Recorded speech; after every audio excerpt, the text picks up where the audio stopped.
Hello friends, welcome back to asset builder YouTube channel. Future and option वाली series में हम आगे बढ़ते हैं और आज हम देखते हैं कि ऑप्शन ग्रीक्स क्या होते हैं। अब देखिए, जब आप ऑप्शन में काम करते हैं तो आपको ऑप्शन ग्रीक या फिर ऑप्शन रिलेटेड सारी जो इन्फॉर्मेशन है वो समझना जरूरी है। तो मेरा यही प्रयास है कि एफएनओ मेड इजी सीरीज के जरिए मैं आपको ऑप्शन की सारी डिटेल धीरे धीरे करके समझा दूँ। तो आज के इस वीडियो में हम देखेंगे कि ऑप्शन ग्रीक्स क्या होते हैं। वैसे तो ऑप्शन ग्रीक्स आपके लिए समझना जरूरी है, लेकिन जब आप ऑप्शन ग्रीक्स समझ जाते हैं तो उसका मतलब ये नहीं है कि आप ऑप्शन से रेगुलरली प्रॉफिट कमाएंगे, क्योंकि ऑप्शन एक हाई रिस्क गेम है और वहाँ पे आपका रिस्क मैनेजमेंट और आपकी साइकोलॉजी ज़्यादा मैटर करती है। लेकिन फिर भी आपके लिए ऑप्शन ग्रीक्स समझना बहुत ही जरूरी है। अब देखिए, यहाँ पे ऑप्शन का जो प्रीमियम कैलकुलेशन होता है वो हमने लास्ट वीडियो में देखा कि किस तरह से होता है, लेकिन हम इसके अंदर एक्चुअली मैथमेटिकली कैसे कैलकुलेशन होता है वो देखते हैं। तो यहाँ पे जो कैलकुलेशन है वो वैसे तो जो बायर एंड सेलर है वो डिसाइड करते हैं, लेकिन उसके अंदर कुछ पैरामीटर होते हैं। तो एक बार मैं चले जाता हूँ निफ्टी के चार्ट पे। तो यहाँ पे हम देखते हैं कि कैसे ऑप्शन का प्रीमियम वेरी हो सकता है। तो मान लीजिए कि आप यहाँ पे बैठे थे, ठीक है। आपको यहाँ पे लग रहा होगा कि कॉल साइड जाने की पॉसिबिलिटी ज़्यादा है, क्योंकि ये कंटिन्यूसली अप ट्रेंड था। अब यहाँ पे कॉल के प्रीमियम हाई हो गए और पुट के प्रीमियम कंपेरेटिवली थोड़े से लो हो गए। एक्चुअल में ऐसा होता नहीं है, क्योंकि जनरली पुट के प्रीमियम कॉल के प्रीमियम से ऑलवेज हाई होता है, क्योंकि नीचे जाने की जो प्रोबेबिलिटी है वो ऑलवेज ऊपर जाने की प्रोबेबिलिटी से हाई होती है। अब एक्चुअली हम निफ्टी का लॉन्ग टर्म ट्रेंड देखेंगे तो निफ्टी ऑलवेज ऊपर जाता है, लेकिन यहाँ पे जो रिस्क है वो ज़्यादा रहता है। तो आप देख सकते हैं कि यहाँ पे जो कैंडल बनी है ऊपर जाने की वो ऐसी छोटी छोटी कैंडल बनी है। लेकिन जब निफ्टी नीचे आता है तब आप देख सकते हैं कि इतनी बड़ी बड़ी कैंडल बना के वो नीचे आ सकता है। तो इसीलिए यहाँ पे ये समझना जरूरी है कि ऑप्शन ग्रीक्स कैसे काम करते हैं, ठीक है। तो ये ऑप्शन के ग्रीक्स है वो चार तरह के। फर्स्ट है delta, gamma, vega, theta and rho. अब ये इतने सारे जो ग्रीक्स है उसको आपको समझना जरूरी है, लेकिन आपके लिए जो जनरली काम का है वो है डेल्टा एंड थीटा। तो मोस्ट ऑफ द लोग डेल्टा एंड थीटा का यूज़ करके पैसे बनाते हैं। जो लोग सेलर है वो लोग यूज़ करते हैं थीटा का, एंड जो लोग बायर है वो लोग यूज़ करते हैं डेल्टा का। तो सबसे पहले हम डेल्टा समझते हैं। तो यहाँ पे आप डेल्टा का इक्वेशन देखेंगे तो डेल्टा का मतलब है D V by D S. V का मतलब है प्राइस और एस का मतलब है अंडरलाइंग एसेट प्राइस, ठीक है। अब यहाँ पे हम निफ्टी के केस में देखेंगे तो हमारी अंडरलाइंग एसेट हो गई निफ्टी और हमारे जो प्राइस है वो हो गया हमारा प्रीमियम, ठीक है। अब यहाँ पे हम एग्जांपल से समझते हैं कि मान लीजिए कि अभी मार्केट चल रहा है 17,150 रुपये पे, ठीक है। हम देख रहे हैं 17,500 का एक कॉल। तो कॉल का हम एक बार प्रीमियम देख लेते हैं। तो हम सीधा चलते हैं। तो यहाँ पर आप देख सकते हैं कि ऑप्शन का जो प्रीमियम चल रहा है वो लगभग चल रहा है 56 रुपीज़, ठीक है। अभी यहाँ पे निफ्टी है 17,150। हमने 17,500 वाला कॉल बाय या सेल जो भी किया है उसका प्रीमियम चल रहा है 56 रुपीज़। अगर मान लीजिए कि यहाँ पे निफ्टी 17,250 रुपये हो जाता है, मतलब कि 100 रुपये इंक्रीज होता है, तो फिर आपका ये जो प्रीमियम है वो कितना बढ़ेगा वो डिपेंड करता है डेल्टा के ऊपर, ठीक है। तो यहाँ पे एक बार हम डेल्टा देख लेते। तो इसका डेल्टा है 25। अब 25 का मतलब है 25%। डेल्टा की जो वैल्यू है वो 0 से लेकर 1 जनरली होती है, और कुछ कुछ साइड पे जैसे यहाँ पे दिया है तो 0 से लेकर 100, मतलब 0 से 100 वाली रेंज जो होगी वो परसेंटेज में होगी। अगर परसेंटेज का हम नॉर्मल टर्म में कैलकुलेट करें तो इस तरह से 0.1 होगा, जैसे 0.1, 0.2 इस तरह से, ठीक है। तो ये जो 25% है इसको हम 0.25 भी ले सकते हैं, ठीक है।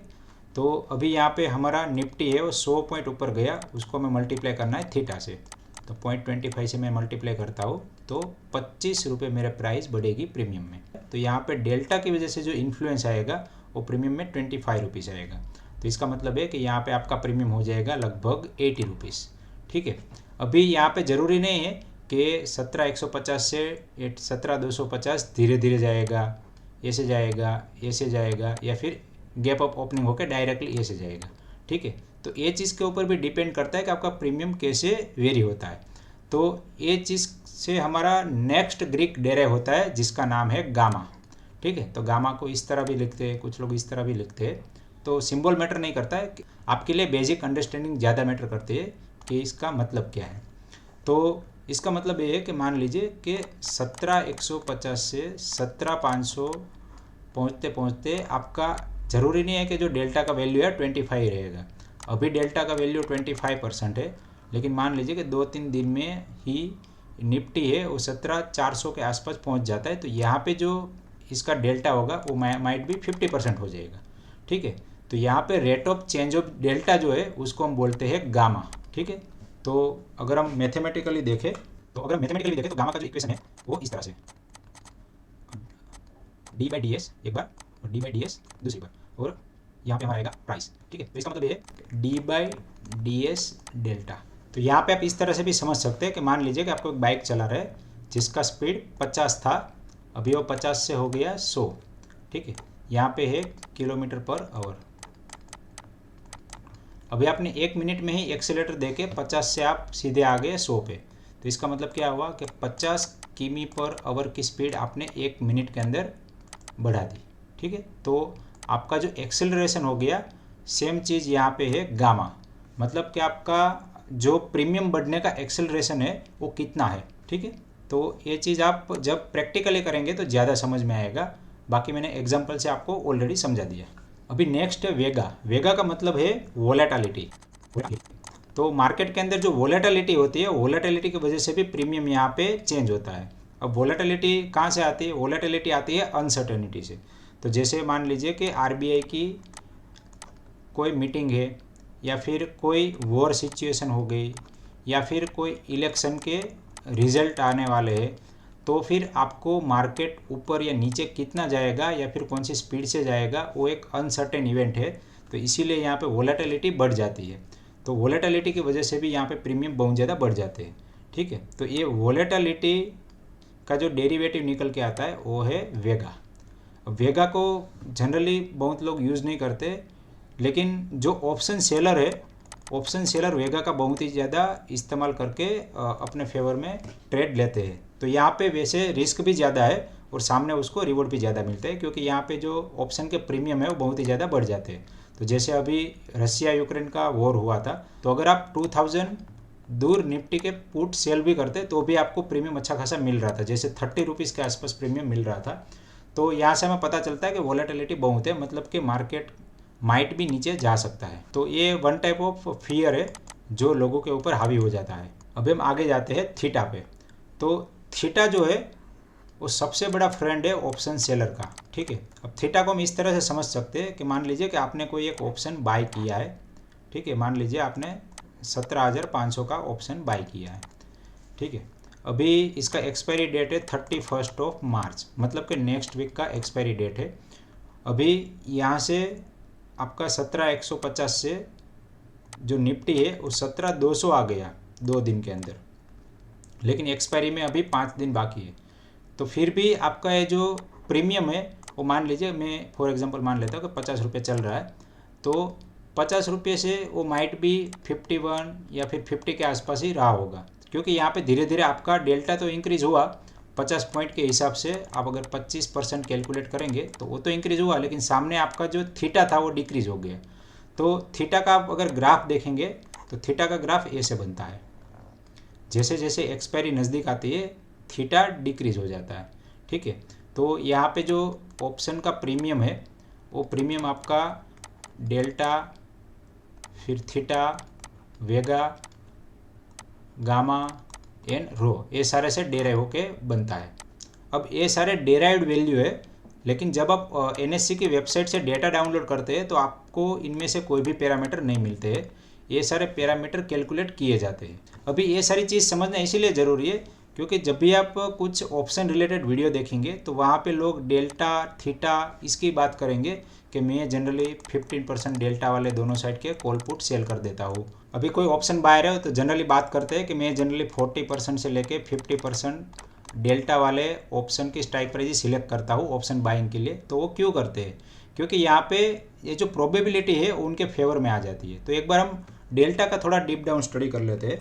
तो यहाँ पे मैंने एनएससी पे ऑप्शन चेन ओपन कर लिया है, तो आप देखेंगे कि यहाँ पे ये जो स्ट्राइक प्राइस है वो है एटीएम स्ट्राइक प्राइस।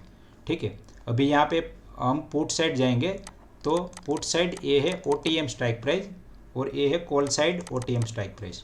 ठीक है, और ए पुट साइड क्या है आपकी in the money strike price, और यहाँ पे call side in the money strike price है। ठीक है, तो जनरली जो यहाँ पे आपके स्ट्राइक प्राइस रहेगी वो 50% डेल्टा वाली रहेगी। अब जैसे जैसे आप ऊपर जाएंगे तो यहाँ पे आपका डेल्टा टेंस टू 0 होता जाएगा।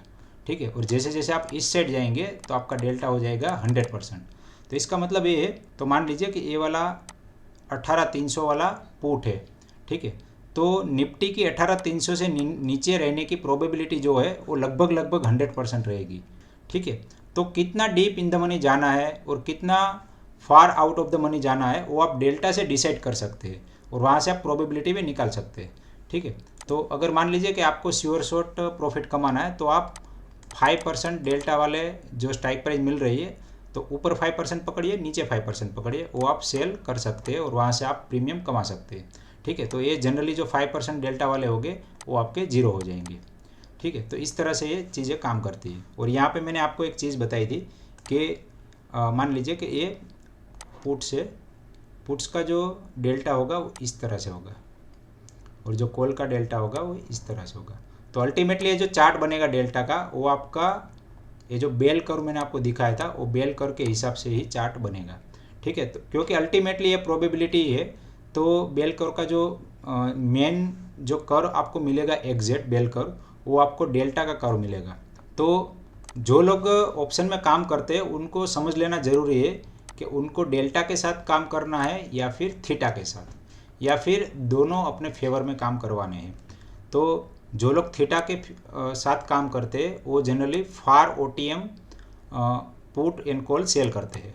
ठीक है, जो लोग डेल्टा के साथ काम करते हैं वो जनरली 30% से 50% स्ट्राइक प्राइस वाले ही कॉल या पुट सिलेक्ट करते हैं और उसको बाय करते हैं। और कब बाय करते हैं?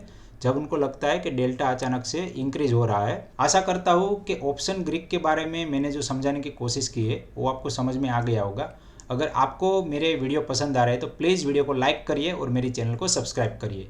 नेक्स्ट वीडियो में हम ऑप्शन के मार्जिन के बारे में देखेंगे और मार्जिन एक बहुत ही इम्पोर्टेंट रोल प्ले करता है ऑप्शन के अंदर, क्योंकि ज़्यादातर लोगों को जो लॉस होता है वो मार्जिन की वजह से होता है। तो यहाँ पे मैं आपको अच्छे से मार्जिन कैसे मैनेज करना है वो भी सिखाऊंगा और मार्जिन कैसे काम करता है वो भी आपको सिखाऊंगा। तो अगर आपने अभी तक मेरे चैनल को सब्सक्राइब नहीं किया है तो प्लीज़ सब्सक्राइब कर लीजिए। इस वीडियो को एंड तक देखने के लिए आप सभी का दिल से धन्यवाद।